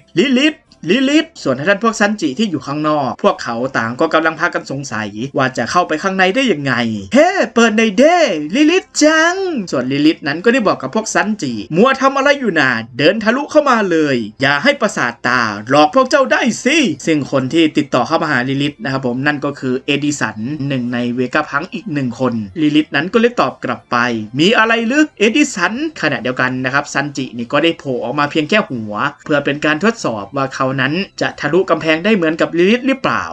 ซึ่งเมื่อทะลุเข้ามาได้พวกซันจินั้นก็เลยพากันเดินผ่านกำแพงเข้ามาส่วนนิโคลโรบินนั้นก็ได้พูดขึ้นทะลุผ่านได้ด้วยทำได้ยังไงอะเมื่อทะลุผ่านเข้ามากำแพงประตูนั้นมันก็ได้คืนสภาพเป็นแบบประตูแข็งๆเหมือนกับประตูทั่วไปซึ่งอุซบนั้นก็พยายามที่จะเคาะมันทำงานยังไงเนี่ยพอผ่านเข้ามาแล้วก็กลายเป็นประตูเหล็กเฉยเลยส่วนด้านแฟรงกี้ก็ได้มองไปรอบๆที่นี่คือศูนย์วิจัยงั้นสินะส่วนในตอนนี้นะครับลิลิธนั้นก็ดูเหมือนว่าเธอนั้นจะหายตัวไปซันจินั้นก็พยายามที่จะมองหาลิลิธจังหายไปไหนไม่รู้เฮ้ขณะเดียวกันนะครับก็ได้มีเสียงใครบางคนพูดขึ้นเดินตรงเข้ามาได้เลยเมื่อได้ยินเสียงที่ไม่คุ้นซันจินั้นก็เลยสงสัยเสียงใครนะซึ่งเจ้าของเสียงนั้นก็เลยตอบพวกซันจิกลับมาฉันคือเวกาพังเอดิสันยินดีต้อนรับทุกคนเดินเข้ามาตามที่ฉันบอกเลยส่วนทางด้านนามินั้นก็เกิดอาการบ้าสมบัติขึ้นมาในทัน นทีลองหาสมบัติของโลกอนาคตดูดีกว่าเมื่ออุซบเห็นท่าทีของนามิเขานั้นก็เลยพูดแทรกขึ้นมาอะไรฟ้าสมบัติของโลกอนาคตน่ะนามินั้นก็เลยตอบกลับไปก็อย่างเช่นดอกไม้น้อยๆที่ทำจากอัญมณีไงอุซบนั้นก็เลยพูดขึ้นโหจินตนาการเฉยสมบัติจะว่าเหมือนสาวซื่อหรือป้าแก่ดีเนี่ยเมื่อนามิได้ยินอุซบพูดอย่างนั้นเธอนั้นก็เลยเกิดโมโหขึ้นมาก็เลยเตะเข้าใส่อุซบไป1 ทีลูกเตะพาอนาคตแล้วในขณะเดียวกันนั่นเองพวกซันจินั้นก็ได้เจอกับอะไรบางอย่างที่ทำให้พวกเขานั้นทางพากันตกใจเฮ้อเฮ้ทำไมกันซึ่งสิ่งที่พวกเขาเห็นอยู่ตรงหน้านั่นก็คือเซราฟิมจินเบในวัยเด็กที่นั่งดักรอพวกเขาอยู่สิ่งมาแฟรงกี้เห็นอย่างนั้นเขานั้นก็ถึงกับตกใจจินเบซึ่งมาเห็นอย่างนั้นโรบินนั้นก็เลยพูดขึ้นแต่ดูหน้าเด็กไปหน่อยนะไม่น่าใช่แล้วมั้งตอนอุซบนั้นก็ได้พูดแทรกขึ้นมาทฤษฎี1หมอนี่เป็นลูกจินเบนามินั้นก็เลยพูดต่อทฤษฎี2จินเบโดนทำให้กลายเป็นเด็กส่วนซันจินั้นก็ได้พูดแทรกขึ้นมาไม่ทฤษฎี3แค่คนอื่นที่บังเอิญหน้าเหมือนสุดๆดูสิเจ้านี่มีปีกด้วยนะบรรยากาศดูแปลกๆยังไงไม่รู้เฮ้นายเป็นใครกันแน่เจ้านี่หน้าตาเหมือนเด็กแต่ตัวโตเท่าจินเบเลยสังหรณ์ใจไม่ดีเลยเว้ยทฤษฎี4เจ้านี่มันแปซิฟิต้าแล้วเซเลฟิมจินเบก็ได้ลุกยืนขึ้นแล้วโจมตีเข้าใส่พวกแฟรงกี้ด้วยเลเซอร์จนเกิดการระเบิดที่รุนแรงขึ้นจนทำให้พวกซันจินั้นพากันถูกซัดลอยปลิวกระเด็นออกไปเมื่ออุซบเห็นอย่างนั้นเขานั้นก็ตกใจเป็นอย่างมากติดกับมันจนได้ว่าแล้วเชียวพวกรัฐบาลไม่มีทางยอมต้อนรับเหล่าดีๆหรอกส่วนท่านนามิเธอนั้นก็ได้เอากระบองออกมาเพื่อพร้อมที่จะต่อสู้สรุปคือเจ้านี่คือตัวโคนของจินเบงั้นหรอแต่ร่างเป็นเด็กแบบนี้จะให้ลงมือมันก็ลำบากใจนะแล้วทันใดนั้นเองเซราฟิมจินเบมันก็ได้กระโดดลงพื้นเหมือนกับการว่ายน้ำจึงมาเห็นอย่างนั้นพวกอุซบต่างก็พากันตกใจตาสวดตาดุดออกมาผู้มีพลังพิเศษเหรอหมายความว่ายังไงส่วนซุสนั้นก็ได้พูดขึ้นนามิจะสู้ไหมนามินั้นก็เลยบอกกับซุสเดี๋ยวก่อนซุสส่วนท่านแฟรงกี้เมื่อเห็นพลังแบบนี้เขานั้นก็จำได้ทันทีเฮ้พลังพิเศษนี่มันแล้วทันใดนั้นเองเซเลฟิมจินเบที่ว่ายมากับพื้นเหมือนกับการว่ายน้ำก็ได้โผล่ขึ้นมาแล้วบีบคอนามิไว้ว้ายนามิเมื่อตกในสถานการณ์อย่างนี้นามินั้นก็มีท่าทีตกใจจินเบซึ่งเมื่อซันจิเห็นอย่างนั้นเขานั้นก็โมโหขึ้นมาในทันทีก็สวยแซ่เอาโทษประหารไปเลยต่อให้เป็นจินเบทำมาทำกันอย่างนี้ก็ต้องตายสถานเดียวไฟ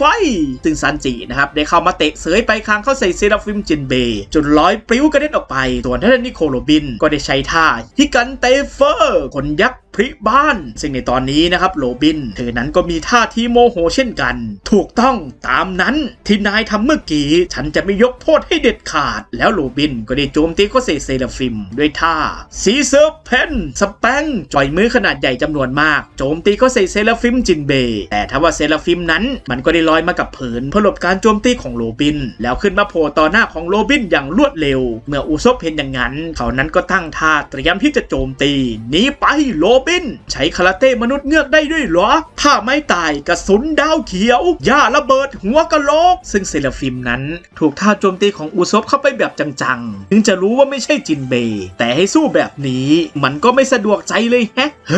แต่ถ้าว่าขณะเดียวกันนั่นเองจู่ๆเซราฟิมจินเบนั้นก็หายตัวไปจึงมาเห็นอย่างนั้นอุซบนั้นก็มีท่าทีลุกลี้ลุกลนหายไปไหนแล้วทันใดนั้นเองเซราฟิมจินเบนั้นก็ได้มาโผล่ที่ด้านหลังของอุซบแล้วล็อกคออุซบเอาไว้ว้ามาเห็นดังนั้นซันจินั้นก็พยายามที่จะเข้าไปช่วยอุซบและในขณะเดียวกันนั่นเองแฟรงกี้นั้นก็ตั้งท่าเตรียมที่จะยิงบีมโจมตีเข้าใส่เซราฟิมฉันจัดการเองซันจิอย่าขยับนะอุซบเลดี้คันเบมแล้วในขณะเดียวกันนั่นเองจู่ๆก็มีเสียงของใครบางคนดังขึ้นอย่าไปตั้งรับนะเอสชาร์กแล้วภาพนั้นก็ได้ตัดไปที่ใครบางคนที่มีลักษณะเหมือนกับหุ่นยนต์ตัวเล็กๆซึ่งเหมือนจะเป็นคนสั่งการเซราฟิมจินเบตัวนี้โอ้หมอนั่นใช้เลเซอร์ด้วยมันเป็นใครกันหนาเกือบไปแล้วไงเซราฟิมยังเป็นเด็กอยู่เลยนะต้องอีกนานเลยกว่าจะถึงขั้นทดลองกับเลเซอร์ได้ซึ่งเขาคนนี้ก็คือหนึ่งในด็อกเตอร์เวกาพังอีกหนึ่งคนเอดิสันช่างฝันแล้วในขณะเดียวกันลิลิธนั้นเธอก็ได้เข้ามาดูเอดิสันโถ่ไว้ให้ตายสิคิดว่าเซเลฟิมตัวหนึ่งมันใช้งบตั้งเท่าไหร่กันฮะเดี๋ยวปัดจับหักคอซะเลยเนี่ยซึ่งเมื่อได้ยินอย่างนั้นเอดิสันนั้นก็มีท่าทีตกใจชั่วร้ายชะมัดฉันไม่ได้จะทำขนาดนั้นซะหน่อย ปิ๊งไอเดียขึ้นมาแล้วฝากที่เหลือด้วยนะพีทาโกรัสต้องรีบวาดแบบแปลนก่อนซึ่งดูเหมือนว่าเอดิสันนั้นจะปิ๊งไอเดียขึ้นมาเขานั้นก็เลยบินออกไปเพื่อที่จะไปวาดแบบแปลนให้พีทาโกรัสนั้นสร้างตามแบบแปลนที่เขาเขียนขึ้นมาโอ้ยยุ่งจริงยุ่งจังอยากยืมมือแมวมาช่วยงานเลยเนี่ยแล้วภาพนั้นก็ได้ตัดไปในฝั่งของพีทาโกรัสหนึ่งในด็อกเตอร์เวก้าพังอีกหนึ่งคนซึ่งเขาดูเหมือนกับหุ่นยนต์ตัวใหญ่แล้วพีทาโกรัสก็ได้ตอบเอดิสันกลับไปได้เลยครับข้อมูลการต่อสู้ที่น่าสนใจขนาดนี้ปกติไม่ได้หาง่ายๆหรอกโอกาสท้องแบบนี้ต้องอินพุตซึ่งดูเหมือนว่าเอดิสันกับพีทาโกรัสนั้นจะส่งเซราฟิมจินเบนั้นไปทำการทดสอบพวกกลุ่มหมวกฟางเพื่อที่จะเอาข้อมูลมาทำการวิจัยมาทำการปรับเปลี่ยนเพิ่มความแข็งแกร่งให้กับพวกเซราฟิมแล้วเอดิสันก็มาตั้งหน้าตั้งตารีบเขียนแบบแปลนไอเดียมันผุดขึ้นมาไม่หยุดเลยอ่ะช่วยกินข้าวแทนฉันทียอกแล้วจากนั้นนะครับภาพก็ได้ตัดไปที่ยอกที่กำลังกินอาหารจนพุงกลางจ้าอร่อยส่วนพวกคนงานก็กำลังพากันเข็นอาหารออกมาให้ยอกอย่างต่อเนื่องเอาอาหารมาเติมให้ท่านยอกเร็ว BMI ปัจจุบันเกินเกณฑ์ไป600แล้วภาพนั้นก็ได้ตัดมาที่พีทาโกรัสเขานั้นได้พูดขึ้นพอเซราฟิมเติบโตขึ้นรูปแบบการโจมตีก็จะเปลี่ยนไปด้วยแต่ว่าประสบการณ์จะถูกบันทึกลงในองค์ประกอบสายเลือดจริงๆด้วยสินะครับต้องหาทางแก้ไขความผิดปกติที่เกิดจากการเร่งการเจริญเติบโตอัตราการเต้นของหัวใจอยู่ที่90 BPM เพิ่มปริมาณ GB เลือดเขียวให้สูงขึ้นแล้วในขณะเดียวกันพวกเวก้าพังนั้นก็มีท่าทีเหมือนกับอยากเข้าห้องน้ำอยากเข้าห้องน้ำแต่ก็เสียดายเวลาอะส่วนในฝั่งของยอร์กเธอนั้นก็ได้ไปเข้าห้องน้ำเพื่อปลดทุกข์แล้วเดินกลับออกมาด้วยสภาพที่ผอมเพรียวส่วนคนอื่นๆนั้นก็ดูเหมือนจะโล่งใจเช่นกันโล่งสบายมัดย่อยอาหารแล้วยอร์กเธอนั้นก็กลับเข้ามานอนง่วงจุงซึ่งยอร์กหมายถึงฮิวโหยเธอก็คือหนึ่งในด็อกเตอร์เวก้าพังอีกหนึ่งคนซึ่งเธอนั้นดูเหมือนจะมีหน้าที่ทำการกินอาหารเข้าห้องน้ำแทนเวก้าพังคนอื่นๆซึ่งเมื่อยอร์กหลับไปพวกลูกน้องนั้นก็ได้รายงานท่านยอร์กทำการ DKN เป็นรอบที่4ของวันแล้วครับซึ่ง DKN นะครับมีความหมายว่าแดกขี้นอนนั่นเองส่วนพวกหุ่นยนต์ตัวเล็กๆก็ดูเหมือนว่าจะกำลังขนสารอาหารที่ยอร์กกินเข้าไปนำไปส่งให้เวก้าพังคนอื่นๆสารอาหารทั้งหมดเอาไปให้ท่านพีทาโกรัสเตรียมการทดลองให้คุณเอดิสันไปห้องซิมูเลชันหมายเลข88แล้วในขณะเดียวกันนั่นเองก็ได้มีใครบางคนมาหยุดเซราฟิมจินเบเอาไว้พอแค่นั้นแหละเซราฟิมกลับเข้าที่ซะส่วนทางด้านพวกกลุ่มหมวกฟางในตอนนี้เหมือนว่าพวกเขานั้นจะขยับขาไม่ได้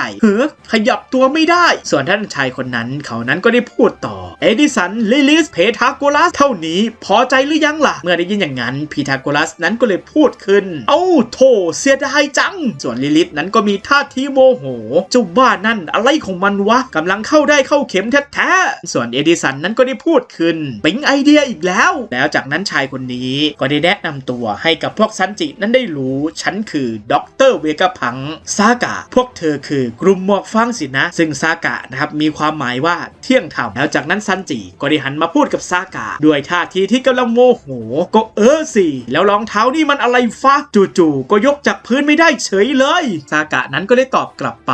ถ้าอยู่ในพื้นที่ศูนย์วิจัยฉันสามารถใช้พลังแม่เหล็กควบคุมรองเท้าดอมสูได้ทุกเมื่อส่วนโรบินนั้นก็ได้พูดแทรกขึ้นมาแปลว่าขัดขืนไปก็เปล่าประโยชน์สินะแล้วซากะนั้นก็ได้พูดขึ้นฉันเชื่อใจโจรสลัดไม่ได้หรอกส่วนอุซบนั้นก็ได้พูดแทรกขึ้นมาตกลงมันยังไงกันแน่มีเวก้าพังผู้หญิงคนหนึ่งแล้วยังมีเวก้าพังที่พูดออกมาอีกตั้ง2คนแน่ซากะนั้นก็ได้ตอบกลับไปฉันเองก็เป็นเวก้าพังเช่นกันจึงไม่ได้ยินคำตอบอย่างนั้นก็ดูเหมือนว่าอุซบนั้นจะกำลังงงหรือว่าฉันเองก็เป็นเวก้าพังซึ่งไม่ได้ยินอย่างนั้นนะครับแฟรงกี้นี่ก็เลยหันมาตวาดใส่อุซบจะเป็นได้ไงฟ้าชากะนั้นก็เลยพูดแทรกขึ้นมาในสายตาพวกเธอเกาะแห่งนี้คือโลกอนาคตอย่างนั้นลึกจึงไม่ได้ยินพูดอย่างนั้นแฟรงกี้นั้นก็เลยพูดขึ้นจะไม่ให้เรียกอนาคตได้ยังไงล่ะทั้งหุ่นยนต์ยักษ์ที่อยู่ในทะเลนั่นแล้วยังมีหุ่นเวก้าฟอร์สกับสภาพอากาศของเกาะนี้อีกมีแต่สุดยอดวิทยาศาสตร์ล้ำยุคทั้งนั้นเลยส่วนนามินั้นก็ได้พูดขึ้นบ้านเมืองที่นี่ก็หน้าตาไม่เหมือนกับที่ไหนที่เคยเห็นมาก่อนด้วยแล้วแฟรงกี้นั้นก็ได้พูดต่อ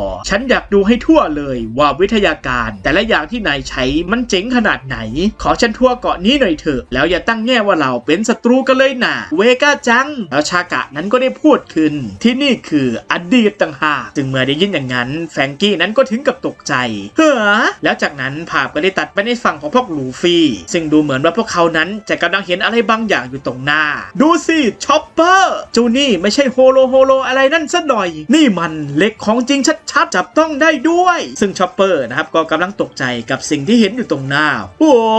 ส่วนวันนี้นั้นก็ได้พูดขึ้นนี่มันอะไรกันสมัยก่อนมันเคยขยับได้งั้นเหรอส่วนจินเบย์นั้นก็ได้พูดแทรกขึ้นมาถ้าขยับได้ก็แปลว่าต้องใช้วิทยาการของอนาคตแต่สร้างนี้มันไม่เก่าแก่ไปหน่อยลึกแล้วภาพนั้นก็ได้ตัดกลับมาที่แฟรงกี้ซึ่งเขานั้นได้ถามชากะอดีตเหรอหมายความว่ายังไงชากะนั้นก็ได้ตอบกลับไปตัวอย่างเช่นถ้าฉันบอกว่าเคยมีอาณาจักรที่มีอารยธรรมสูงส่งเหมือนกับเอ็กเฮดแห่งนี้อยู่บนโลกเมื่อ900 ปีก่อนพวกเธอจะเชื่อไม่ล่ะเมื่อได้ยินพูดอย่างนั้นพวกเขาต่างก็พากันตกใจ